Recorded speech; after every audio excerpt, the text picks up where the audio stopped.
So we're going to find out what the deal is with Caden Green. We're going to find out how good or bad this competition really has been, and much, much more with our friend Joey Van Zummeren. But before we do that, we want to remind you that this show was brought to you by Derek Daniel State Farm Insurance. You guys can call Derek for all of your insurance needs at 205-758-3391. Like a good neighbor, Derek Daniel is there. Call him to find out how much money he can save you on your home insurance, your life insurance, your auto insurance. That's a big one. You got to have auto insurance to be on the road all across the country, but it doesn't matter if you're living in West Alabama, anywhere in Alabama, Derek Daniel can take care of you and serve you with your insurance needs. So if you're in the state of Alabama, give Derek Daniel a call at 205-758-3391. He's got 3 great representatives upstairs right now. Red, Lane, and Bobby would love to take your phone call and talk about your insurance. It won't make it a hard phone call. They'll give you all the information that you're gonna need to save you some money. Local coverage that you can count on. It's Derek Daniel State Farm Insurance. Let's keep the program going with our friend Joey Van Zummeren. You follow him on the Twitter machine at JoeyVZ_, covering all things Missouri Tigers for Missouri Tigers on SI, right there, part of the Walsh Riding Network. Joey, good morning. How we doing? Good morning. I got my coffee. I'm looking forward to actually getting to this game instead of talking about it here. Absolutely. Had a lot of fun with you yesterday on your little program. Where are we going to be able to find that? Because I not to self-serve, but if you want to hear more conversations about the Alabama-Missouri game, where you guys put out your work, you and Michael Stamps? Yeah, absolutely. We got it. Our conversation with you posted to our YouTube channel yesterday, and then we'll have another podcast out today, fully previewing this game. Awesome. Excellent. So check out the Missouri Tigers on SI YouTube channel. Those guys just recently got over a big old milestone on the YouTube channel. So great job. Y'all are doing great stuff on that YouTube channel. Really, probably better than what we're doing on the BamaCentral YouTube channel. And so you guys want to check it out. Missouri Tigers on SI on the YouTube side. You can find all kinds of press conferences, all kinds of shorts, all kinds of behind the scenes coverage of Missouri Tigers athletics. Joey, what in the world should we start with right here? We should start with... I think we need to start with the coach's attire. Yes, yesterday on the SEC call, because we teased it early in the show and we haven't really got to that. I think Mason and I are in agreement that we are Coach Drinkwitz lovers, and yesterday was exactly the reason why. Hey, Chuck, can I stay on the call and ask Kalen DeBoer a question? Not only, Coach Drinkwitz, did you give us the most interesting moment on a teleconference this year, but you edged out some questions that maybe were maybe tough to listen to by taking a little time.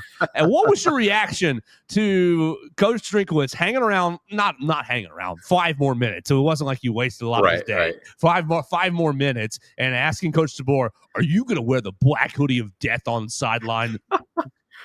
I thought it was awesome. I thought it was very on brand, and I was on the edge of my seat really when Eli asked Chuck Dunlap, who moderates those teleconferences. I mean, it was almost a breaking of the fourth wall because it's those teleconferences follow a usual script. I mean, they take their 10 minutes and then they leave. None of them always seem too happy to be there, and then they go. So it was definitely great to see Eli have some fun with that, and Kalen to play along too. Does Drink have his own version of the black hoodie of death? I heard some ramblings of maybe a visor. Right. I mean, that's a good question. I should look into his record when wearing a visor. Although I don't know if I've ever seen him wear anything but a visor to a game. So like the only other time would be when it's really cold out and he has a beanie on. So maybe that's something to look into. So his visor, if he's always wearing the visor, 43-24, really good record. Good. Yeah. Visor of victory. There you go. Victory That's good. Visor. Joey, let's talk about Faroe Field Memorial Stadium. I want to ask a question that I had yesterday that it popped up as I've been watching Missouri this week. The attendance or the Wikipedia says 62,000 is the capacity at Memorial Stadium. Has that capacity reduced with the construction on the end, or will the construction on the end zone add to that 62,000? What's the state of the capacity in Faroe Field?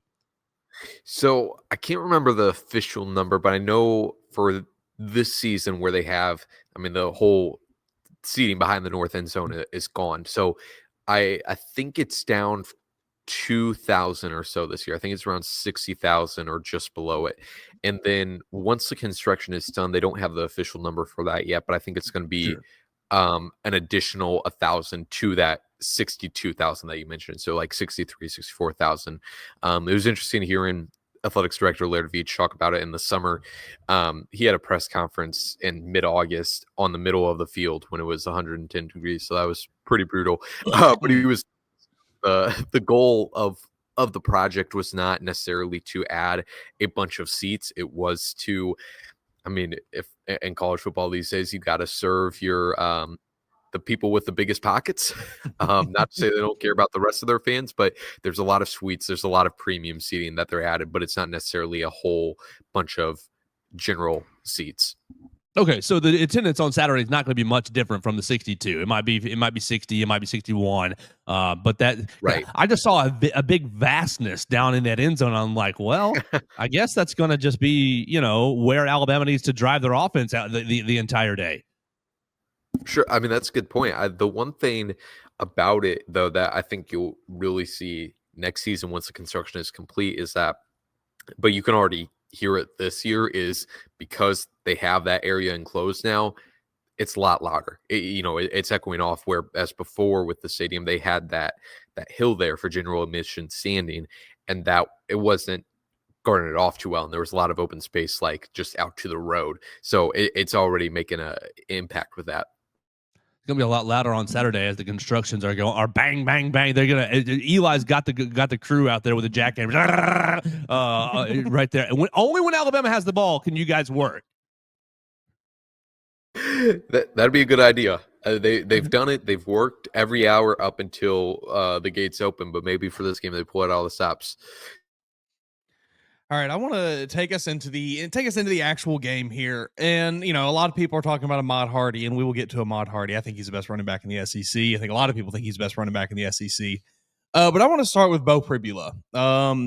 He's been a great quarterback this year. Has been able to run the ball really well. Has been able to throw the ball not quite as well, but has had some success. But he had a little bit of a turnover issue this He year. smoked Central Arkansas, man. Come on now. A little bit of a turnover issue for Beau Pribula. Do you foresee Alabama being able to, Alabama's got 4 interceptions this year. They've been able to force a few fumbles as well. I think they're +8 in the turnover department. Do you think that's going to maybe be an issue on Saturday if Alabama's able to, put some looks out there that maybe confuse Pribula, force him into some uncomfortable situations with his arm? Yeah, absolutely. I mean, that's been one of the biggest issues for Beau. Like you mentioned, he's had an interception in each of the last 3 games. It's obviously one of the things that out of the bye week he was looking to improve on. But even in those games before he threw an interception, even in games like against Central Arkansas or against Kansas, there was a lot of throws where I'm like, oh, he got away with a few early on in the season before he started having turnovers. And the way I phrased it at the time was he just needs to do a better job of learning, like, when it's worth it to make a risky throw, because there is some, and Missouri has a few wide receivers who can really make great catches in traffic.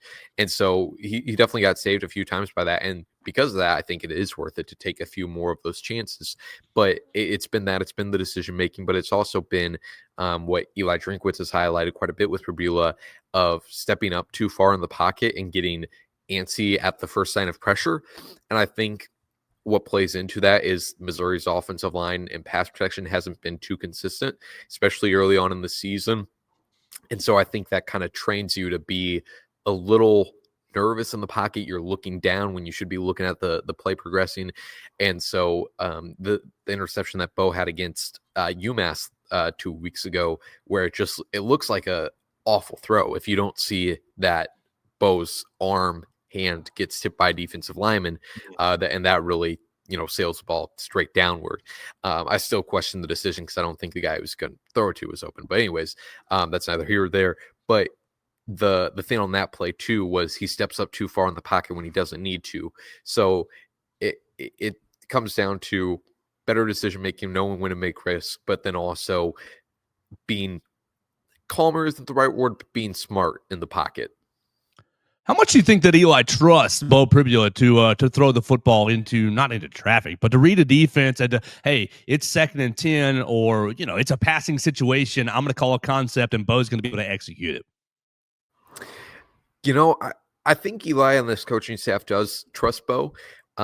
It's been interesting, especially in that game against UMass, where they haven't opened up the passing playbook all that much. They really haven't tried to get the deep passing game going since that game against Central Arkansas in week 1. I think part of that is taking what the defense gives you. I think with defense, when you see the success of Mod Hardy and even Jamal Roberts has in the backfield, you're probably going to play a little more scared of that, and you want to have your defense backs ready to tackle. So I think that's part of it. And ultimately, we haven't seen them have to trust Bo Pribula all that much, but also in those moments, the few moments where Missouri has been down and needed, a big play or needed a good 2-minute drill, Bo has definitely been able to execute in those key moments. So I do think they have a reason to trust him, even though he's a first-time starter. All right, so let's talk about this offensive line that you just sort of teased us just a little bit. One, what's the status of Caden Green? Because I think he's a very important player this week, listed as questionable last night on the injury report. And two, every time that I tweet about Ahmad Hardy, I get responses. Well, that offensive line's missing assignments. That offensive line can't block for him, and he's just hero play. That offensive line. What do you take? Like, run game's obviously working, but the Alabama faithful seem to think that this offensive line is really maybe not as strong as the rest of the offense. Well, Eli Drinkwitz would agree with them, at least to a certain extent. At least early in the season, Drinkwitz had pointed out, I think specifically in that Kansas game, where there was a few times where the offensive line made Ahmad have to make his own blocks, have to stiff arm more people than he needed to, which maybe added to his missed tackles for stat. And run protection, and obviously, like, with the outside zone scheme Missouri runs, pulling their offensive lineman, that's great in theory, but it does take skill along the offensive line to be able to do that. They've had some inconsistencies, mainly in pass protection. In the run, I think they've gotten better as the season has progressed. But I definitely do think, there's a few times each game, even in the run game, where they let a guy free, and Ahmad really has to make his own way. As far as Caden Green, he is, he's questionable to start the week. That's what Drinkwitz told us on Tuesday. Drinkwitz said it's going to be a situation where they don't know really anything until Thursday, so today or Friday. I'm not sure. I don't believe he practiced last week, but no official word on that. But then this week he took reps with the rehab group on Monday. So it seems like he's progressing in the right direction. This is the earliest of his time frame since he first got injured. Drinkwitz told us the earliest he could return would be this Alabama game, but the time frame extended another game or two past this. So we don't know exactly what the injury is. We know that he suffered it in practice leading up to South Carolina, and then they thought initially he suffered it in practice on Wednesday. They thought it wasn't too serious. He had an MRI on Thursday, and they're like, oh, okay, like maybe we should check this out. So he's been out since then. If he can't go, it's going to be Javen Richardson, who's former JUCO transfer. And you mentioned the offensive line and the questions along it. Javen Richardson and Caden Green are two great players to bring up in that case, because the only reason Caden Green is playing at left tackle is because Missouri went through fall camp. They got to the final week and a half of fall camp and said, all right, we need to completely switch everything up along our offensive line. Javen Richardson was competing for that starting left tackle job with Johnny Williams IV, a West Virginia transfer. And they, it's hard to pinpoint exactly where they wanted to cover up, where they thought they were the weakest, because they moved Kidden over to left tackle, and then, play a little bit of musical chairs with their guards, who are a little more versatile. So, Javen, I thought, has done okay in some moments. I thought he did better against South Carolina than he did against UMass, and Drinkwitz kind of have the same evaluation. I would just be really worried with Javen as far as going up against speed rushers, because there was a few times going up against South Carolina and Brian Thomas specifically where Javen is just so, I don't want to say slow, but the edge rusher was really able to take a wide edge on him, and Javen just could not back up. So, and then, Drinkwood said he was a little too inconsistent against UMass. So definitely something to watch if Caden cannot go. I've got a two-part question here. First, we'll stick with the offensive line. You mentioned it right there. The Missouri has a lot of transfers in this offensive line unit. They've brought in a handful of guys. Do you think that maybe the early season issues that you've maybe seen, the lack of consistency in the pass game, the inability to maybe run block it sometimes, is that maybe a result of just guys not quite gelling together yet, not everything meshing together? It's still a little early in the season here. I think Alabama even maybe had some of those similar problems early in the year with their own offensive line. And then the second part of my question, let's go to Ahmad Hardy. Is this going to be the game where he maybe solidifies a trip to New York this year? I've seen the Heisman talks very slightly ramping up on my social media feeds, but he hasn't quite made his debut on the odds pages yet. Yeah, I mean, the second one first, I definitely think so. And this is obviously a great opportunity as ever. And obviously, like you mentioned, Joe, of people coming at you on Twitter of, oh, they haven't played anybody. Why should we think Ahmad Hardy is legit? I think Ahmad Hardy is legit. He's done it against two Power 4 defenses at the same level. He's done it against, FCS. They're bouncing off of him. They're just bouncing. Yes. It's incredible. Ahead. So I think absolutely. I think this is as great as a stage that he'll have all year, really. I mean, Missouri still has Texas A&M and Oklahoma on the schedule, but a chance to put Missouri in that college football playoff conversation early in the season.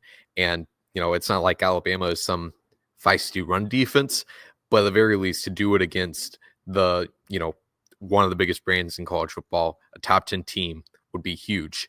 So on national TV, on ABC. Yes.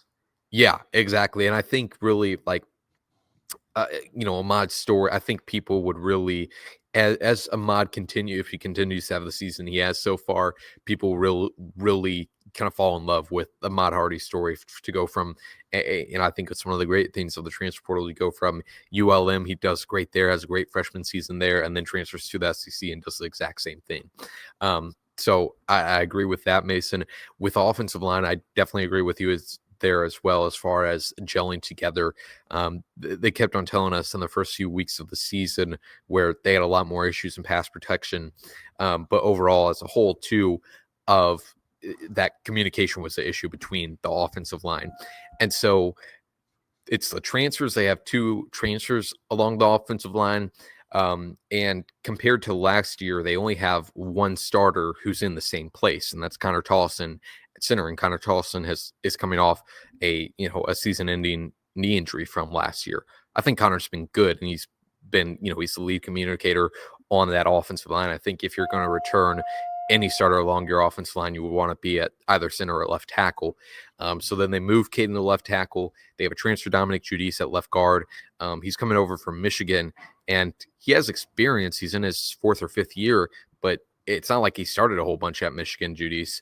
At right guard, they have Curtis Piegler, and this is what I was talking about as far as kind of the musical chairs they played in fall camp. Curtis Piegler, was not in the starting lineup at all in fall camp into the final week and a half of the season, and he's been, hit or miss. And then at right tackle, Keegan Trost, this is 7th year of college football. He's experienced, and I think he's held up really solidly, but you can definitely see that kind of still needing to gel together, and it's, the team agrees and has highlighted it too. You know that sound, Mason, when you hit an animal, squirrel, or you hit whatever possum in the road, and your car just keeps going. That's what I hear every time I see Ahmad Hardy run. And they're just bouncing right off of him. But it's not just Ahmad Hardy. When Ahmad Hardy gets off the field, Joey Van Zummeren, tell us about how dangerous Jamal Roberts is as well. I think Jamal has been one of the most fun and interesting parts about this team, because last year Missouri had a running back by committee between two guys, mainly of Nate Noel and Marcus Carroll, kind of 2 one-year rentals they got out of the transfer portal. And then Jamal Roberts throughout the season, that was his redshirt freshman year last year. He had kind of worked his way into the lineup slowly but surely. And it was mainly through pass protection and then as a third down back as well. And then so he does that last year, but then going into this year, it's like, all right, they got Ahmad. He'll probably be a workhorse. And Ahmad has been. I mean, he's taken over 20 carries in most games, I believe. But then Jamal, I mean, has been able to switch in. It's not like Jamal is just taking garbage time carries. Like, he's been switched in frequently as well throughout all of games. And I think, Jamal compared his running style, I think Ahmad did too, to each other. They've said that they have similar running styles, and at first it's like, I don't know if I see that. But then you watch a little more, it's like Jamal definitely, he's not as violent as Ahmad, but he can definitely break tackles as well. He's a little more elusive than Ahmad, I would say. A great option as a receiver too. And so they definitely play off of each other. And I think the most impressive thing about the two of those, I mean, one, it helps when you can have another guy to take some carries off your back, but also like just the play-to-play stamina those guys have. I mean, it's third or fourth quarter, they're both going on 15, 20 carries, and neither of them are showing any signs of slowing them down. And when you can just gash a defense like that, that can be really effective. Well, you said it right there, defense. So I'll spin us to the other side of the ball. Missouri's defense, just as you see it in this matchup, what are the strengths of Missouri's defense? What are the biggest weaknesses? What do you see as maybe a problem point against this Alabama offense, or what do you think they maybe will be able to do successfully against this Alabama offense? If I was Eli Drinkwitz, I'd be losing sleep about how my secondary might perform against this Alabama passing offense. I mean, the allowing explosive passing plays was an issue for the secondary last year, but then seeing how poor it's been against South Carolina and Kansas has been a real concern. And I think, and this is separate from all the talent Alabama has in their receiving core. I mean, Missouri, it's been too many communication issues, too many times where they just get burnt. And so obviously the Alabama receiving core is going to make that even worse.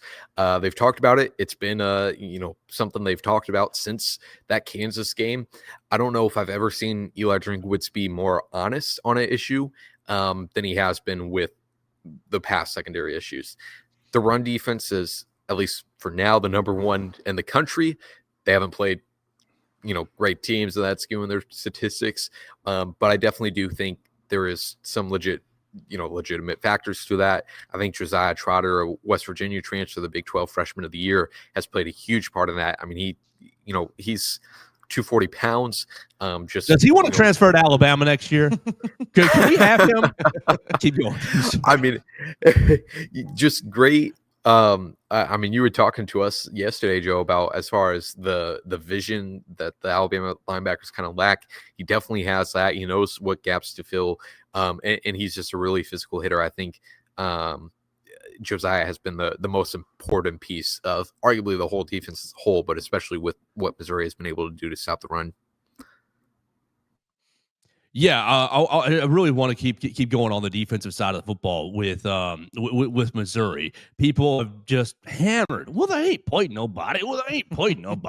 Well, Kansas's offense is pretty creative with the run game and the run scheme. I do think that I think South Carolina is. After watching them against Vanderbilt and Missouri, I don't know how much I respect South Carolina. I think they've got some nice pieces. Obviously, Lenoris and Nick Harbor kind of taking the lion's share of kind of the headlines there. I think they got some nice pieces, but I don't think they play with any consistency. What was it? 11, 12, 13 penalties against Missouri. And so I want to keep going with the defense. Is the run defense gettable, or have they just been, what's the Gandalf? You can't come here. You shall not pass. Right. Because I think Jeremiah Trotter is amazing. You got two pretty nice edge pieces. Is the secondary just, hey, we're going to fill the run game, and if we get burnt, we get burnt? What do you think has gone into making the run defense so successful so far? Yeah, I mean, well, you confuse Josiah Trotter for his father, Jeremiah, um, who played for the Eagles. But you're definitely not the first to do that. So Josiah has been a big part of it. The defensive line, I think, is a really good group as well, too, a really deep group. I think, as far as how the secondary plays into it, I think it is. I mean, I can't say though that it's a overcommitment to the run game that's causing just a sacrifice though, because at least from what Drinkwitz and the players have told us, it truly is. It has come down to just poor communication and what they call greedy eyes. So yeah, as far as the run defense, I think South Carolina. I don't know the exact numbers on this, but I think at least from what I saw, they were trying to run it inside quite a bit. And not too much outside of the tackles. And Lenora Sellers really wasn't trying to get out of the pocket all that much. And when he was, they had Nick Rodriguez, who's a really good will linebacker, spying him. And I wonder if they'll try to do the same against Ty Simpson, not necessarily watching him to run and scramble with his legs, but more so just when he tries to make those off-schedule throws, because Rodriguez did a really good job at trying to stop Lenora Sellers on doing exactly that. So I think the whole linebacker group is really strong. They also got Cleo Jacobs, who played Will last year and now is at Mike, but is also a really athletic sideline to sideline type guy, really quick. So I think it's really all of that front seven has done a really good job there. How do you think the relationship between Kane Womack and Corey Batoon plays into this game? Because Batoon, for those who aren't familiar, was the secondary defensive coordinator for Kane Womack at South Alabama. Now both programs are running basically the same structurally defense, obviously some wrinkles on each side, but they know each other very well. So Ty Simpson's been going up against the Corey Batoon defense in practice. Well, Bo Pribula's been going up against the Kane Womack defense in practice. How do you think that those two guys, the relationship plays into this game? Yeah, well, I mean, it's not only that. Then it's also Kirby Moore, Missouri's offense coordinator, worked on the same staff as both at Kalen DeBoer and Ryan Grubb back at Fresno State. And so I think as far as the schematic similarities, I think you can definitely see it on defense, probably more so. I think on offense, Kirby has kind of meshed well with Drinkwitz, and they're kind of their own thing. But defense, like you mentioned, I think, Drinkwitz had talked about it earlier this week of they're not, spending too much time trying to get into the weeds of what are, obviously you try to predict what they're going to do with the scheme, but they're not trying to use Corey Batoon as a sleeper cell spy basically to get inside info on what Kane Womack's defense is going to look like. And I think too, I mean, with Batoon, yeah, he was on Womack's staff. They worked for 3 years together, which is certainly a significant amount of time. But I do think, and I mean, I think both teams are kind of aware of it and using what they can get out of it. But at least for Missouri, they're not, again, spending too much time trying to nail down what Womack's going to look like. We're here with Joey Van Zummeren of the Missouri on SI website. You can follow him on Twitter at JoeyVZ_. Joey, the last thing that I will leave you with here, maybe in one sentence or less if you want to, Missouri wins this football game if blank. Just the run game going. The same identity that they've played with all year. I mean, they've dominated the time of possession as what Drinkwitz has called a byproduct of having that run game going. I just think if this becomes a shootout, Missouri, I don't think Missouri can keep up.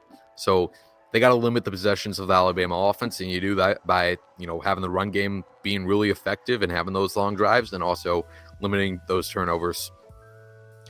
He's Joey Van Zummeren. He helps us out by covering Missouri Tigers on SI. You can follow all his coverage at JoeyVZ_. Joey, don't think I didn't see the shirt you snuck onto this show. I was thinking of that. Go ahead. It was somewhat intentional.